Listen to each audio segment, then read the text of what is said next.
മലദ്വീപ് സൈന്യത്തിന് ഇന്ത്യ സംഭാവനയായി നൽകിയ 3 വിമാനങ്ങൾ അതവരുടെ സുരക്ഷയ്ക്കും നിരീക്ഷണത്തിനും വേണ്ടിയിട്ടുള്ളതാണ്.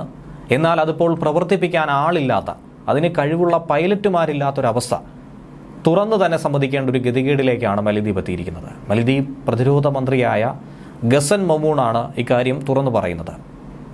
മലദ്വീപിൽ നിന്നുള്ള ഇന്ത്യൻ സൈന്യത്തിന്റെ പിന്മാറ്റത്തെക്കുറിച്ച് സംസാരിക്കാനായി വിളിച്ചു ചേർത്ത പത്രസമ്മേളനത്തിലൂടെയാണ് പ്രതിരോധ മന്ത്രി ഇക്കാര്യം വെളിവാക്കുന്നത്. 2 ഹെലികോപ്റ്ററുകളും ഒരു ഡോണിയർ വിമാനവുമാണ് നിലവിൽ മലദ്വീപിലുള്ളത്. ഇവ പ്രവർത്തിപ്പിക്കാൻ വേണ്ടി അവിടെ നിലയുറപ്പിച്ചിരുന്ന 76 ഭാരതീയ പ്രതിരോധ ഉദ്യോഗസ്ഥർ വിടവാങ്ങിയതിന് പിൻവാങ്ങിയതിനു ശേഷമാണ് ആളില്ലാത്ത അവസ്ഥയിലേക്ക് എത്തിയിരിക്കുന്നത്. നിലവിൽ വ്യോമയാന ശേഷിയിലുണ്ടായിരിക്കുന്ന പോരായ്മകൾ ഓരോന്നോരോന്നായി പ്രതിരോധ മന്ത്രിക്ക് തുറന്നു പറയേണ്ടി വന്നിരിക്കുന്നു. ഞായറാഴ്ച മലയിലെ ഒരു മാധ്യമ സമ്മേളനത്തിലാണ് വിമാനം പറത്താൻ ലൈസൻസുള്ള ആളുകളില്ല എന്ന് ഔദ്യോഗികമായി മലദ്വീപ് സ്ഥിരീകരിക്കുന്നത്. വിമാനം പറത്താൻ പരിശീലനം ലഭിച്ച അല്ലെങ്കിൽ അത് ആരംഭിച്ച മലദ്വീപ് സൈനികർക്ക് വ്യക്തമാക്കാൻ കഴിയാത്തൊരു കാരണത്താൽ ഈ പദ്ധതി പൂർത്തീകരിക്കാൻ കഴിഞ്ഞില്ല എന്നാണ് മൗമൂൺ പറഞ്ഞിരിക്കുന്നത്.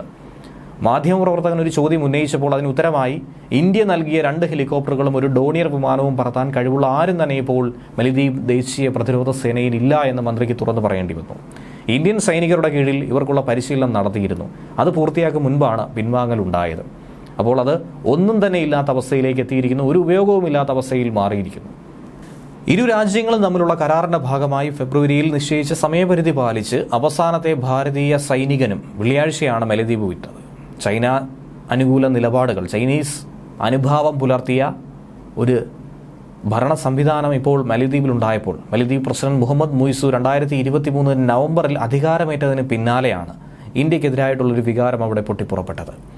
അദ്ദേഹം ആവശ്യപ്പെട്ടതനുസരിച്ച് തന്നെയാണ് ഇന്ത്യൻ ഉദ്യോഗസ്ഥർ അവിടം വിട്ടത്. രാജ്യം തിരിച്ചെടുക്കണമെന്ന് മുയ്സു പറഞ്ഞ 77 സൈനികർ പ്രധാനമായും പൈലറ്റുമാരും ക്രൂവും സാങ്കേതിക വിദഗ്ധരുമായിരുന്നു. മുൻ പ്രസിഡന്റുമാരായിട്ടുള്ള മുഹമ്മദ് നഷീദ്, അബ്ദുള്ള യമീൻ, ഇബ്രാഹിം മുഹമ്മദ് സൗലിഖ് എന്നിവരുടെ കാലത്ത് ഇന്ത്യ വിതരണം ചെയ്ത ഹെലികോപ്റ്ററുകളും വിമാനങ്ങളും പ്രാഥമികമായി മലദ്വീപ് ഉദ്യോഗസ്ഥരെ പരിശീലിപ്പിക്കാൻ ഉദ്ദേശിച്ചുള്ളതായിരുന്നു.